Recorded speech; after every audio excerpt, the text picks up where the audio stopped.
कनखल। कनखल भी एक प्राचीनतम नगरी है। यह स्थान कभी प्रजापति दक्ष की राजधानी हुआ करता था। प्रजापति दक्ष तब ब्रह्मांड के अधिपति थे और उन्हीं के आदेश पर अन्य प्रजापति अपना शासन चलाते थे। प्रजापति दक्ष इतने वीर और पराक्रमी थे कि उस समय उनकी मर्जी के बिना कुछ भी संभव नहीं हो पाता था।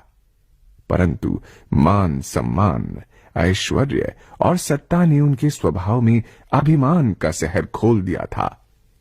उनका घमंड दिनों दिन बढ़ता ही गया और एक दिन उन्होंने अहंकार के नशे में भगवान शंकर का ही अपमान कर दिया। सभी देवता और ऋषि मुनि प्रजापति दक्ष के दुस्साहस से दंग रह गए, परंतु महादेव शंकर ने प्रजापति दक्ष के अपशब्दों को चुपचाप सुन लिया। वो घटना प्रयाग में घटी थी, जहां ऋषि मुनियों ने एक विशाल यज्ञ का आयोजन किया था। भगवान शंकर शांत भाव से वहां से चले गए। बात यहीं खत्म हो जाती तब भी गनीमत होती, लेकिन प्रजापति दक्ष को तो अहंकार ने जैसे पागल ही कर दिया था। अभी प्रयाग की घटना को भुलाया भी नहीं जा सका था कि प्रजापति दक्ष ने कनखल में एक और कारनामा कर डाला। अपनी राजधानी कनखल में उन्होंने भी एक विशाल यज्ञ का आयोजन किया। पुराणों में लिखे गए विवरणों के अनुसार वैसा विशाल यज्ञ न कभी पहले हुआ था और न ही बाद में कभी हो पाया।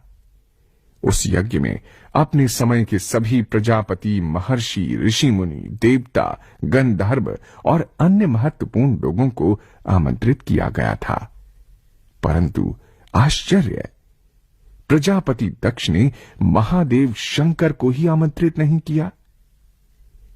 देवताओं और ऋषि मुनियों ने प्रजापति दक्ष से प्रश्न किए कि आखिर देवों के भी देव महादेव को ही निमंत्रण क्यों नहीं भेजा गया। महादेव शंकर न केवल सर्वशक्तिमान देवता ही थे, बल्कि वे खुद प्रजापति दक्ष के दामाद भी थे। आखिरकार प्रजापति दक्ष की पुत्री सती को जब यह मालूम हुआ कि उनके पिता ने अपने दामाद को ही निमंत्रण नहीं भेजा, तब उन्हें गहरा धक्का लगा। उन्होंने भगवान शंकर से विचार विमर्श किया और यज्ञ में जाने का हठ करने लगीं।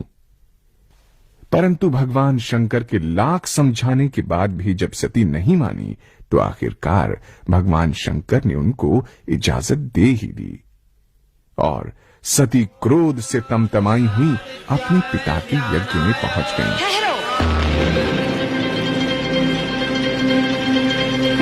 वैकुंठनाथ, मैं आपसे पूछती हूँ, कैलाशपति भगवान रुद्र को भूलकर आप शिव विरोधी यज्ञ में उपस्थित हो गए? देवी, किसी महायज्ञ का निमंत्रण अस्वीकार करना अशुभ अकल्याणकारी होता है, इसलिए हमें यहाँ पर आना पड़ा। आप सब व्यर्थ में पश्चाताप कर रहे हैं। हम अपनी इस अभागिन पुत्री के अयोग्य पति को भली भांति जान गए हैं। सती, हम तेरे कुल वही अघोरी कपालिक पति को कभी यहां नहीं बुलाएंगे।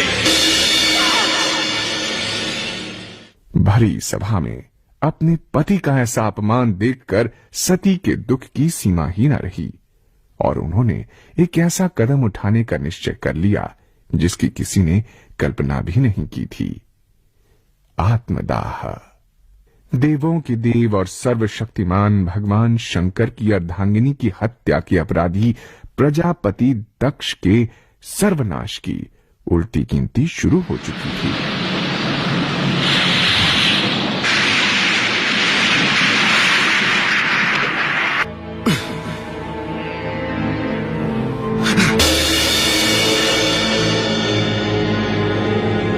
भगवान शंकर का क्रोध 7वें आसमान पर था।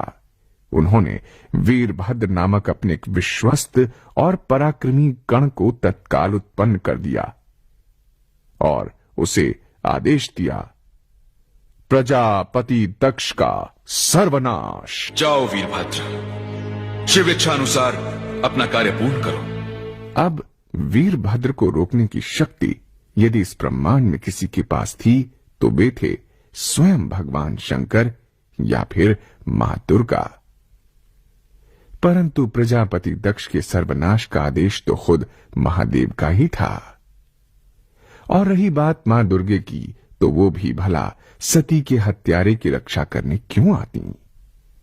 तो इस तरह प्रजापति दक्ष का ये भीषण पाप उनके हजारों पुण्यों पर भारी पड़ गया।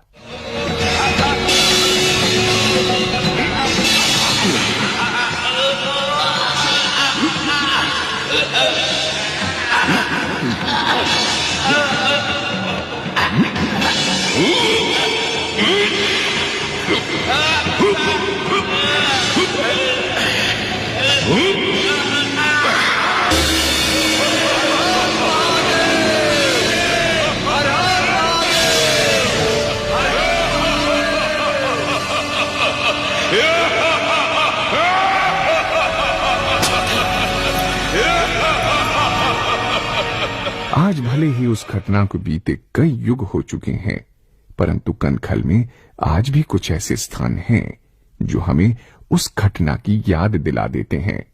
जैसे प्रजापति दक्ष का वो यज्ञ कुंड जिसमें माता सती ने आत्मदाह किया था। इस कुंड के आगे मत्था टेक कर प्रार्थना की जाती है। ऐसा करने से शिव और सती दोनों का आशीर्वाद प्राप्त होता है। प्रजापति दक्ष को समर्पित एक मंदिर भी यहां है।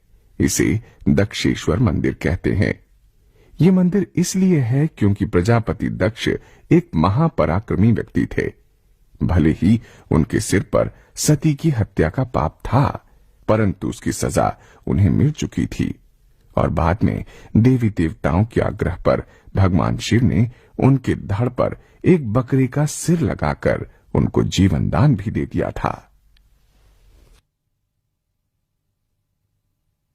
दक्षेश्वर मंदिर के पास ही एक प्राचीन वट वृक्ष भी है। भक्त लोग इस वृक्ष की प्रदक्षिणा करते हैं और इसकी शाखाओं पर मौली बांधकर मन्नतें मांगते हैं।